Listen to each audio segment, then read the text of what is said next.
Hello students, in this video I am going to tell you about the mystery, miracle and morality plays. This is a different topic in your syllabus and some questions can be asked from this topic. This is very important because mystery, miracle and morality plays. These plays regarded as the starting of the dramas and starting of the plays. इन्हीं play से plays और dramas लिखना start हुए थे, इसीलिए इनकी importance in the history of English literature में इनकी इम्पोर्टेंस काफ़ी है. Drama in England begin and develop during the medieval period.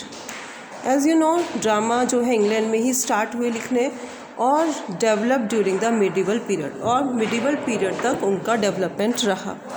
It took its birth from church. Church से ड्रामा की स्टार्टिंग मानी जाती है, शुरुआत मानी जाती है. And so it was religious and didactic in nature.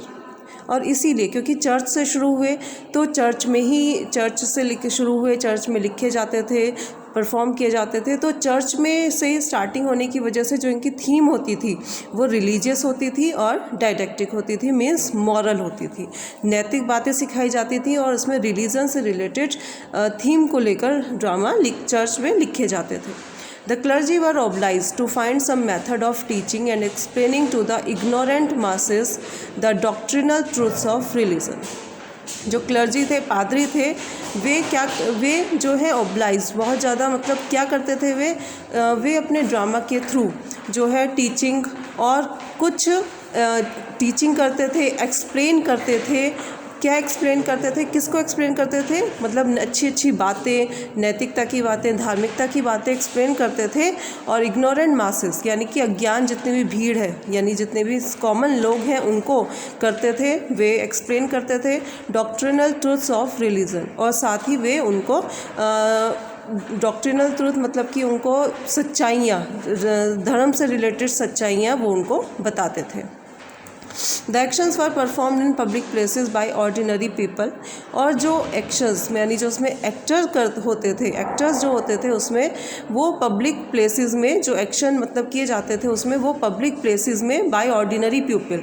जैसे कि समझ लीजिए कि कोई पब्लिक प्लेस ले लिया, कोई ऑडिटोरियम है, कोई लाइब्रेरी है, इससे कि कोई भी, या मार्केट में या गलियों में, तो उससे पब्लिक प्लेसेस में, पार्क में, तो उससे पब्लिक प्लेसेस पे ये परफॉर्म किए जाते थे और ऑर्डिनरी पीपल ही इनको परफॉर्म करते थे.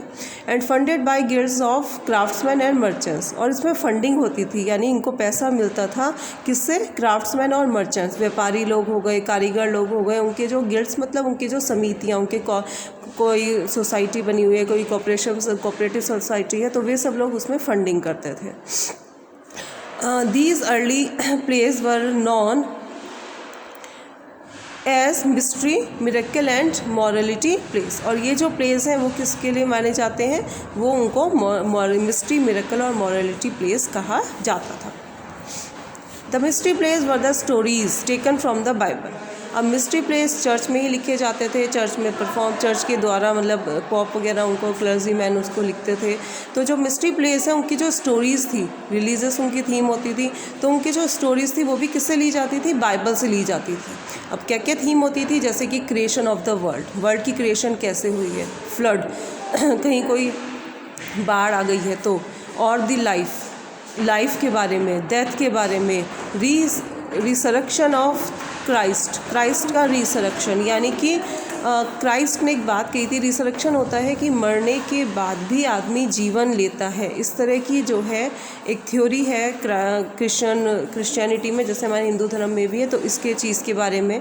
तो इस तरह की स्टोरीज़ जो हैं, और क्राइस्ट का रिसरेक्शन मतलब कि क्राइस्ट मर गए और फिर वापस आए हैं, तो इस तरह की चीज़ें उसमें ली गई. ईच प्ले हैज़ 4 और 5 सीन्स और एक्ट्स. हर प्ले में जो है 4 या 5 सीन होते थे. The priest and monks were the actors and it was performed at a different places in town, moved from one stage to another. जो प्रीस्ट और मोंक्स होते थे वे भी उसमें एक्टर्स होते थे, एंड इट वॉज परफॉर्म, और ये परफॉर्म किया जाता था एट ए डिफरेंट प्लेसेस में इन टाउन में शहर के अलग अलग हिस्सों में इनको किया जाता था, move from one stage to another, और एक स्टेज से दूसरे स्टेज पर वे परफॉर्म करते रहते थे। The miracle plays on the other hand deal with incidents taken place lives of saints and martyrs. और मिरेकल प्लेस में क्या होता था, मिरेकल प्लेस में जो इंसिडेंट्स होते थे वो किसके, उसमें इंसिडेंट्स जो होते थे वो दिखाए जाते थे सेंट्स, संत लोग, और मार्टिर्स यानी शहीद लोगों की लाइफ्स के ऊपर, उनकी लाइफ्स के ऊपर उसमें जो इंसिडेंट्स हैं वो दिखाए जाते थे। How common people become saints, उसमें दिखाया जाता था कि कैसे कॉमन व्यक्ति भी संत बन सकता है through their pious life style, अपने प्योर लाइफ स्टाइल के थ्रू, अपने लाइफ स्टाइल को चेंज करके। These plays were perform outside churches, और ये जो प्लेज होते थे ये चर्च के बाहर परफॉर्म किए जाते थे। And enjoyed greatly by the mass, और भीड़ इसको बहुत ज़्यादा पसंद करती थी, सब लोग इसे बहुत पसंद करते थे। These plays were perform throughout the nation and were named after the places they were acted into. और ये जो प्लेज हैं ये परफॉर्म किए गए थ्रू आउट द पूरे नेशन में, और इनका जो नाम था वो कई बार प्लेसेस के नाम के आधार पर रख दिया जाता था। दे वर एक्टेड इनटू, जैसे यॉर्क, तो उस प्ले को लिख दिया York play, Chester play, Coventry, Wakefield और टाउनले एक्सेट्रा। अब यॉर्क तो शहर का नाम है। York cycles had the highest number of place. अब यॉर्क में जो है, यानी कि जैसे मान लो उन्होंने यॉर्क में प्लेस किए 48 किए, तो वे क्या 48 यॉर्क प्लेस हो गए। Wakefield had 32, Chester had 24, and one famous mystery plays was Abraham and Isaac. तो इस तरह से ये शहर के नाम पर प्ले के नाम रख दिया जाते थे, और उसके अकॉर्डिंग ही उनकी नंबरिंग की जाती थी। Mystery and miracle plays gave way to morality and interludes. In the mystery and miracle plays, serious and comic elements are interwoven. Mystery और miracle plays जो हैं उन्होंने morality और interludes को एक रास्ता दिया। मॉरलिटी यानी कि उन्होंने लोगों को अच्छी अच्छी बातें समझाई, मॉरलिटी से रिलेटेड मॉरल वैल्यूज़ के बारे में बताया। और इंटरल्यूड्स क्या होते थे एक्चुअली, बेसिकली इंटरल्यूड्स एक छोटे छोटे इंसिडेंट उसमें बीच में डाल देते थे, ताकि जो ऑडियंस है वो देख के अगर बोर हो रही है तो एक कॉमिक इंसिडेंट या कॉमिक सिचुएशन उसमें डाल दी, तो उसे हम इंटरल्यूड्स कहते हैं। In the mystery and miracle plays serious and comic elements are interwoven. Mystery और मिरेकल प्लेस में क्या होता था, सीरियस और कॉमिक एलिमेंट्स को आपस में बुन दिया जाता था। कहीं कहीं कॉमिक सिचुएशन दिखा दी, कॉमेडी भी दिखा रही है और सीरियसनेस भी चल रही है। But now they part, morality presenting the serious and the interlude the lighter side of life and things.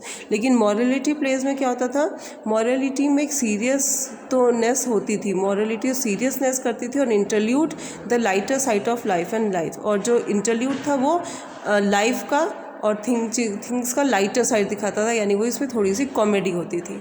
The morality plays were design to teach people a lesson in how to live their lifes. और जो morality place थे ये क्यों design किए गए थे, लोगों को पढ़ाने के लिए कि भाई हाउ टू लिव देयर, किस तरह से अपना जीवन उनको बिताना चाहिए according to the rules of church, rules के चर्च के according. Morality plays use allegorical characters, और मॉरलिटी प्लेस में एलिगोरिकल कैरेक्टर्स भी यूज़ होते थे, such as sin, grace, repentance etcetera, representing abstract virtues and vices. अब देखिए इसमें एलिगोरिकल कैरेक्टर्स मतलब कि एक प्रतीक, एलिगोरिकल हिंदी में अगर मैं मीनिंग कहूँ तो क्या होता है, प्रतीक।